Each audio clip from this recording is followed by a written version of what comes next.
BFM Business. L'actualité des entreprises pour la croissance. Le défi ETI, présenté par David Delos, Best of. Bienvenue dans Défi ETI, l'émission entièrement consacrée aux entreprises de taille intermédiaire, ces sociétés déterminantes pour le tissu économique de nos territoires, le maillon entre les PME et les grandes entreprises. Une émission en forme de bilan d'étape cette semaine, l'occasion de revenir sur certains moments forts des précédentes éditions de Défi ETI, comme lorsque nous avions évoqué le prélèvement à la source. C'était en février, un mois après la mise en place d'une mesure très redouté par les salariés. David Grelier de Sage et Steve Karoff de la Banque Palatine nous avaient apporté leur éclairage et Denis Pinault, le fondateur de Traiteurs de Paris, nous avait décrit les mesures mises en place dans son entreprise pour rassurer ses employés. Il a fallu remettre à niveau les logiciels de paye, surtout que l'actualité du mois de janvier était intense. Donc voilà, et c'est vrai que en tout cas, ça s'est très bien passé. Steve Karoff, est-ce que les collaborateurs, eux, ont été très inquiets? Est-ce qu'ils s'y sont pris à temps? Comment est-ce qu'ils ont géré ce passage au prélèvement à la source? Est-ce qu'ils ont été inquiets? Sans doute.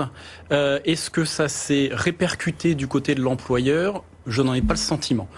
Très tôt, je le disais, on a commencé à communiquer et on a aussi communiqué dans le sens où préparez-vous à ce changement impactant, mais sachez que nous, employeurs, nous ne serons pas votre interlocuteur. Si vous avez des questions, si vous avez une interrogation, est-ce que je dois mettre à jour ma situation? On se tourne vers l'administration fiscale. Absolument. Voilà. Non pas que on refusait la communication et on ne voulait pas répondre, parce que en tant qu'employeur, quand un collaborateur a des questions, c'est notre devoir de lui répondre. Mais sur ces sujets-là où notre compétence pouvait être limitée, on ne voulait absolument pas prendre de position qui pouvait, pour le collaborateur ou pour le contribuable, du coup, parce qu'on basculait sur sa situation fiscale, avoir des répercussions et en être responsable. Alors, vous êtes tous à un bout de ce mécanisme au centre duquel il y a le prélèvement à la source. Qui en profite le plus? Les entreprises, les collaborateurs? À qui ça peut être positif? Côté entreprise, je pense pas qu'on puisse dire qu'on en ressort avec plus d'informations ou plus de bénéfices. C'est une charge en plus. Aujourd'hui, que je qualifierais de plutôt mesuré par rapport à tout ce qu'on pouvait anticiper en termes de surcharge de travail pour les équipes qui opèrent la paye. Le process en lien avec les éditeurs de paye est plutôt bien huilé, même si on est sur un démarrage, c'est-à-dire que le flux d'informations qui existe déjà entre différentes administrations et les employeurs a été mis à contribution pour rajouter une information supplémentaire qui est le taux du prélèvement. Donc ça n'a pas été des développements non plus monstrueux. Mais ça reste une petite charge en plus, donc pas de bénéfice. En même temps, on croule pas non plus sous des afflux de demandes. Donc ça reste aujourd'hui tout à fait gérable. Denis Grelier, ça a profité plus aux entreprises, plus aux collaborateurs, cette réforme? Moi, je pense que ça a plus contribué pour les collaborateurs. Nous, en tant qu'éditeur de logiciels de gestion, on a souhaité mettre en place le prélèvement à la source de façon très innovante pour permettre justement aux entreprises que ça leur prenne le moins de temps possible. D'accord. On a fait des échanges simplifiés, automatisés et surtout sécurisés, parce qu'il y avait la dimension sécurité qui était aussi très importante. On touche une matière qui est quand même très sensible. Exactement, c'est exactement cela. Et donc globalement, les logiciels Sage, globalement, ça nous permet et ça permet aux entreprises de ne pas rajouter de charges supplémentaires dans la gestion de leur paye mensuellement. Vous, Denis Pinault, les collaborateurs, ils ont été inquiets. Vous avez senti monter quelque chose, ou est-ce que, au contraire, ils estiment que ce prélèvement à la source, c'est tout bénef pour eux? Non, c'est difficile à répondre. Je pense que déjà on a beaucoup communiqué. Donc voilà, et je pense qu'il y avait peut-être une part d'appréhension de nos collaborateurs.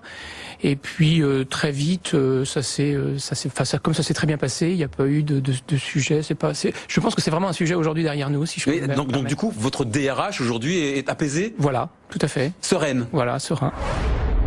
Autre défi pour les ETI, la transition énergétique. Les énergies vertes, c'est 16% de la consommation finale en France. Alors y a-t-il un modèle économique à bâtir sur une industrie en pleine maturation? Eh bien oui, en tout cas Cédric de Saint-Jouan en est persuadé. Le patron de Volvé nous expliquait il y a quelques semaines qu'il y a quand même quelques écueils à éviter.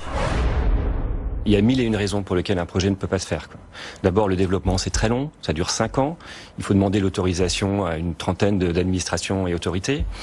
Il faut de multiples savoir-faire, donc de réunir des personnes qui puissent porter le projet. Au bout de 5 ans, quand on a les autorisations, il faut trouver les financements, donc il faut convaincre les banques.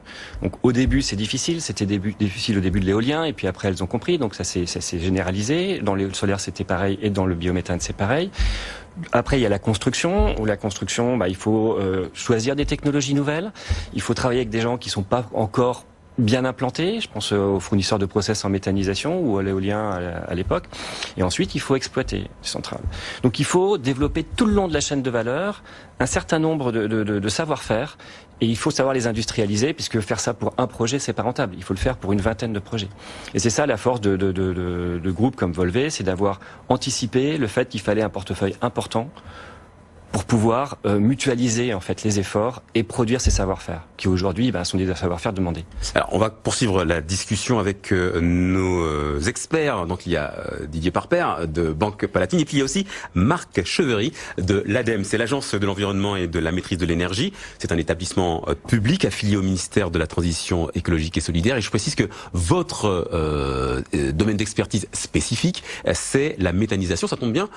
Comment est-ce que vous vivez, vous jugez la cession par Volvé de son activité méthanisation à un grand du secteur Engie? Je pense que ça a été résumé, c'est le fil de l'histoire. Et on est dans une politique de décarbonisation de l'ensemble de l'énergie. Et on a beaucoup progressé sur l'électricité, avec l'éolien, avec le photovoltaïque, et malgré tout, il reste encore beaucoup de chemin à faire, et se poser la question du gaz, puisqu'il y a une vraie demande, de plus en plus d'acteurs demandent à avoir du gaz vert, que ce soit des acteurs industriels, que ce soit des particuliers. Pour avoir du gaz vert, il faut mettre du gaz provenant de biomasse dans les tuyaux, les réseaux de distribution, et c'est ça le challenge de la méthanisation, sachant que la méthanisation a d'autres avantages. Elle présente des avantages pour le monde agricole en termes de retour vers le sol de matières fertilisantes. Elle permet également d'économiser des matières premières comme les engrais et autres, et là aussi on fait des gains d'énergie puisqu'on n'a pas à produire ces matières minérales. Alors c'est ça aussi qui est intéressant, c'est que là on tombe vraiment dans ce qu'on appelle l'économie circulaire. Les agriculteurs fournissent de la matière aux industriels qui redistribuent derrière. Ça va là encore dans le sens de l'histoire?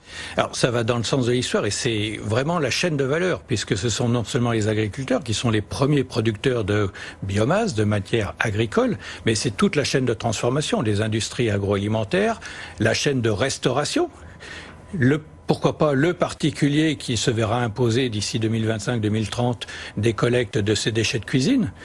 Toute cette matière organique peut retourner, produire de l'énergie, produire des engrais pour le sol et retourner vers le monde agricole. Donc c'est vraiment une boucle complète. Et autre particularité, c'est une boucle très locale. Donc on est dans de l'économie circulaire, mais au sens territoire, proximité, qui est un autre élément important de la demande actuelle. Les ETI, les entreprises de taille intermédiaire, on en compte près de 6000 en France, et à 75%, aux 3/4, elles sont familiales, avec fatalement le souci de la transmission d'une génération à une autre. Une question que commence à se poser Philippe Cléry-Melin, c'est le président du groupe Sinoué. Éric Guérin du cabinet Practis nous a donné son avis sur ce dossier un peu atypique. Sans offense à M. Cléry-Melin, qu'il est à la fois classique et atypique. Ce qu'on retrouve sur beaucoup finalement d'aventures entrepreneuriales. C'est-à-dire que vous le disiez fort justement, pour beaucoup d'entrepreneurs qui ont de la réussite, comme pour vous et votre groupe, ils n'avaient pas initialement vocation nécessairement à devenir chef d'entreprise, mais les événements de la vie ont fait que finalement, à un moment, cette étincelle qui était là, qui était dormante, est devenue vraiment quasiment un brasier en fait, qui permet de développer ce groupe d'entreprises. Et c'est pour ça que je dirais que c'est et atypique et traditionnel, parce qu'on retrouve assez facilement ça dans les ETI, en tout cas lorsque l'on a affaire à la première génération, les fondateurs, les créateurs. Ah, ça, c'est le premier propos et ce que je peux constater sur la clientèle que je suis. Et le côté atypique, alors J'attends le diagnostic. Non, je me garderai bien. Je me garderai bien. Non, mais c'est cette notion, si vous voulez, que le parcours est atypique, puisque initialement, ce n'était pas un parcours qui allait être linéaire, avec vocation de développer une entreprise et d'en faire un groupe. C'est dans ça que c'est peut-être atypique, et puis traditionnel, puisque finalement, on le retrouve dans beaucoup d'ETI, en tout cas pour ce qui est de la première génération. Pascal Pellarin, quand vous entendez l'histoire de Philippe Cléry-Melin, ça vous inspire quoi en termes de mécanisme de transmission? La création, par exemple, d'une fondation, ça peut être quelque chose qui peut servir. D'abord, c'est une belle idée, puisque alors la fondation, ça sert plus ou moins à la transmission, plutôt, c'est autre chose, puisqu'en fait, ça sert à préserver des valeurs, ça sert à financer des choses auxquelles on tient, voilà, auxquelles on tient. De financer ce que la sécurité sociale ne finance pas aussi. Voilà, exactement. C'est un autre sujet. Mais la fondation, dans son acception, en tout cas en droit français, n'est pas un outil de transmission. C'est un outil pour asseoir des valeurs, une histoire, voilà, c'est quelque chose de très qu'on doit saluer, parce que c'est effectivement on a besoin de ces capitaux qui sont investis pour défendre des causes. Après, ce qui est intéressant, c'est qu'aujourd'hui, monsieur est en train de permettre l'apprentissage de la nouvelle génération au métier de direction d'un groupe de clinique. C'est-à-dire qu'effectivement, ces enfants, voilà, il leur a permis de venir faire leur expérience. Et donc après, puisque j'ai compris qu'en fait, pour l'instant, c'est une transmission en termes de... Justement, on ouvre la porte de l'entreprise pour l'instant, c'est une transmission des valeurs et transmission des savoirs. Voilà. Nous ne sommes pas, pour l'instant, parce que vous avez remarqué que je suis encore jeune. Tout à fait. Nous ne sommes pas encore aujourd'hui dans la transmission au titre économique, mais ce que je remarque quand même que les 5 enfants aujourd'hui ont fait le même mouvement, je dirais, vers l'entreprise. Est-ce que vous savez si c'était concerté entre eux? Je pense, oui. Enfin, nous avons des origines corses, donc claniques, et nous pensons que beaucoup de choses se partagent, si vous voulez, entre eux. Les ETI, les entreprises de taille intermédiaire, ce sont des maillons essentiels de l'économie française. Mais ces entreprises, elles n'oublient pas l'export. Les 3/4 d'entre elles font des affaires en dehors des frontières de l'Hexagone. Certaines sont même des leaders dans leur secteur. Atem, par exemple, est une référence dans le domaine de la compression des données numériques. Pour Michel Artière, le président d'Atem, l'une des clés pour s'implanter avec succès à l'étranger, c'est de savoir bien choisir ses employés. Le recrutement, non, le recrutement c'est difficile, c'est pas une science exacte, donc ça peut être un process itératif, mais c'est très important. Donc d'abord pour être sûr, donc on parle du grand export, pour de recruter les bonnes personnes, le meilleur moyen de s'en assurer, c'est d'aller régulièrement bosser avec eux. C'est-à-dire que imaginez que le patron de sa PME en France, il va faire un voyage exploratoire sur un pays, il va embaucher 2 personnes et puis après c'est bon, ça va marcher tout seul pendant 1 an, ça marche pas. D'accord. Il faut y retourner. Il faut y aller tous les mois. Donc vous êtes tout le temps en voyage. Oui. Alors c'est pas forcément le patron de la boîte en personne, mais il faut que le management du siège, visite, aide, accompagne et fasse monter en compétences les équipes nouvellement recrutées partout dans le monde. C'est le seul moyen pour s'assurer que le savoir-faire, la façon de vendre, d'approcher le marché, de vendre nos produits et nos solutions, soit bien transmise et que ces personnes qu'on recrute localement puissent faire leur job. Alors néanmoins, il y a besoin que ça soit des locaux, c'est très important. Il faut des Américains pour vendre aux États-Unis, il faut des Brésiliens au Brésil, il faut des Chinois en Chine. Mais si on n'a pas aussi des Français en permanence qui sont sur place également pour faire la courroie de transmission, c'est vraiment beaucoup plus difficile. L'expérience, on a maintenant généralisé ce mode de fonctionnement dans tous les. En faisant un mix, Marc Lefebvre, c'est la bonne solution pour peut-être aplanir un petit peu les différences culturelles. Alors, c'est l'une des solutions, effectivement. Il faut bien comprendre qu'aller à l'international, c'est une stratégie qui doit être mûrement réfléchie, accompagnée, c'est sur la durée, c'est pas des coûts, effectivement. Après, il y a différentes stratégies qui peuvent être plus ou moins impliquantes en termes de coûts, d'ailleurs. Ça peut être simplement, vous faites du business à partir de distributeurs que vous avez choisis. Vous faites du business online. Donc ça, je dirais que c'est la solution la plus simple. Après, la solution plus complexe, telle que la vôtre, c'est effectivement d'avoir une filiale ou une succursale. Donc, filiale, évidemment, c'est plus impactant. Vous pouvez avoir une filiale 100% ou une JV avec un partenaire local. Donc là, il faut choisir le bon partenaire. Ou alors, vous faites de la croissance externe et vous rachetez un concurrent, ou pas un concurrent, mais en tout cas un acteur sur un terrain sur lequel vous n'êtes pas. Alors ça, c'est justement un des points sur lesquels je voulais revenir avec Michel Artier notamment. La croissance externe, c'est aussi une bonne façon de s'internationaliser.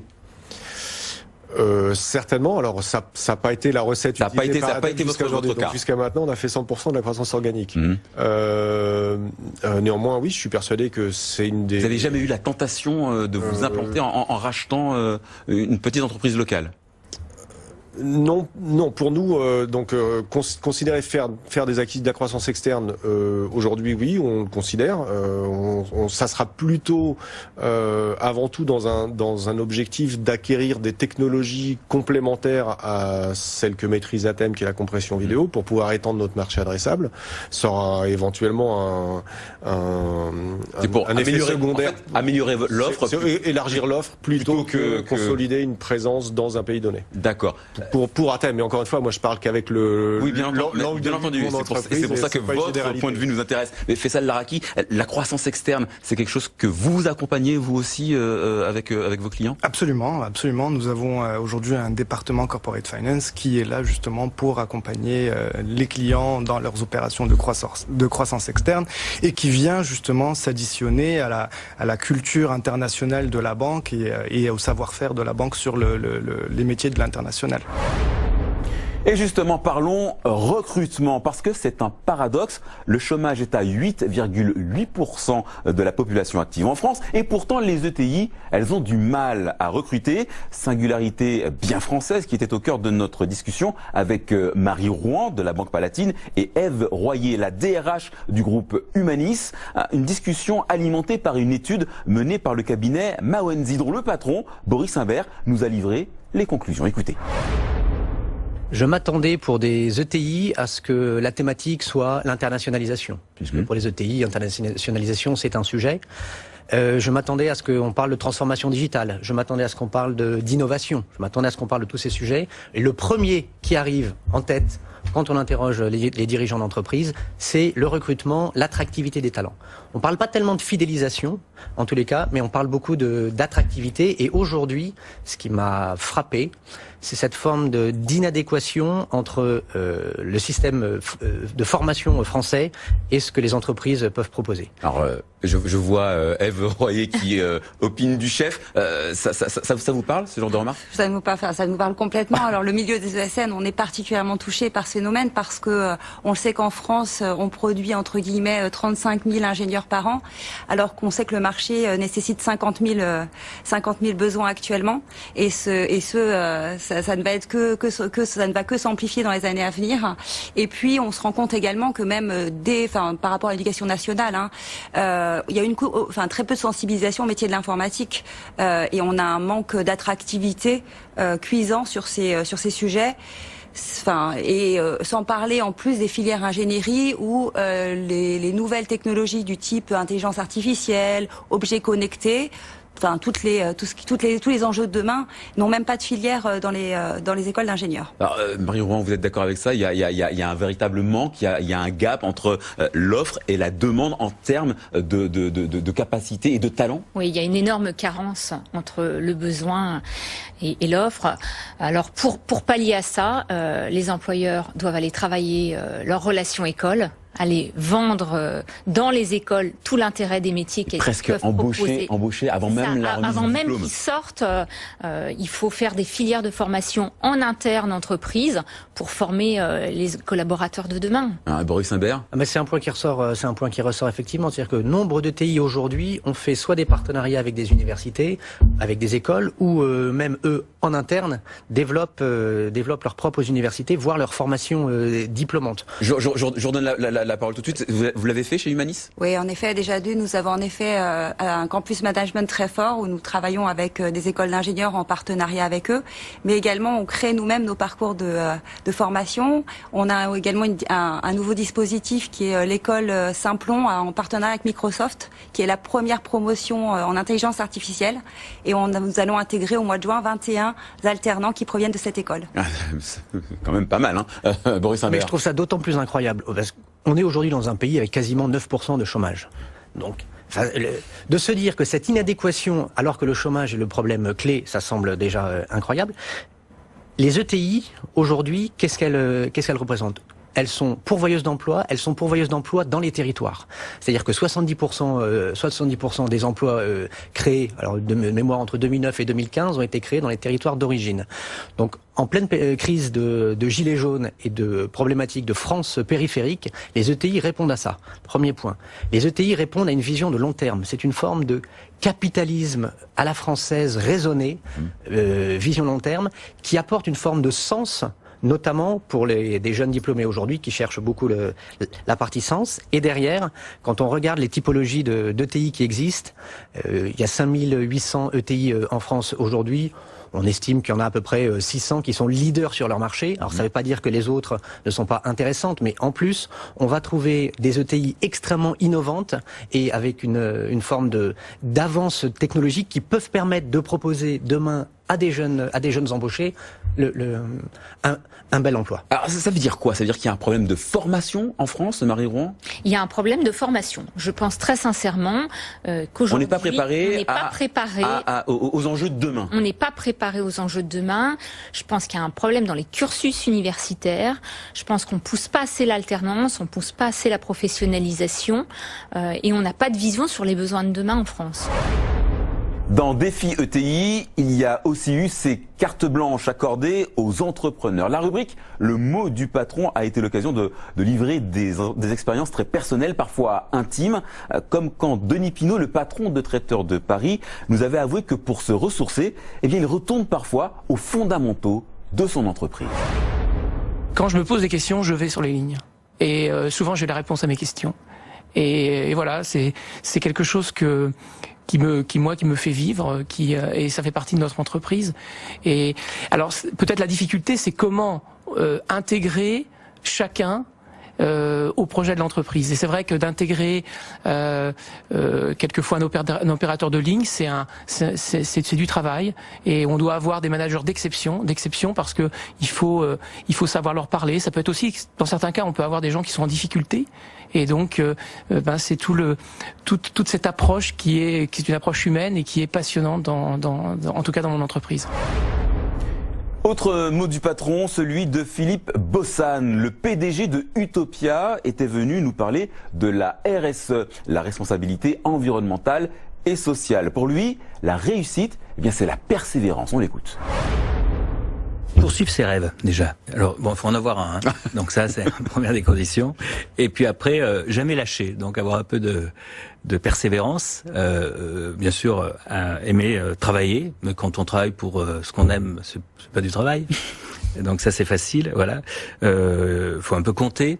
Moi, j'avais l'intention de faire des choses qui n'étaient pas les plus rentables à court terme, les plus faciles. Donc, c'est vrai que j'ai gardé mon indépendance fortement. Avec nos salariés, on a 80% du capital. D'ailleurs, ça, c'est un axe RSE. On ouvre le capital il y avait tous les 4 dirigeants, et là, on fait un programme, tous actionnaires. Au bout de 4 ans, tout le monde peut devenir actionnaire de l'entreprise. Et voilà. Donc, ça, c'est clair que garder cette indépendance, rester une société familiale, pour moi, c'est un axe fort. Et ça, c'est pas facile.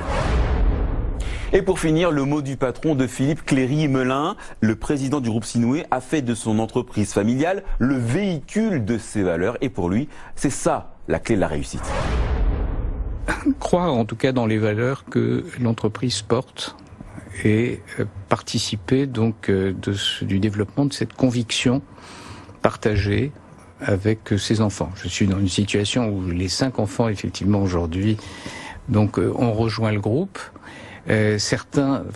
L'idée aujourd'hui, c'est qu'ils développent leurs compétences en même temps que le groupe continue de croître. Moi, je suis toujours aux manettes, je n'ai pas transmis, sauf mes convictions nos valeurs familiales, vous avez bien compris, et des savoirs qu'ils apprennent aujourd'hui et qui participent de la pédagogie active que notre groupe leur dispense.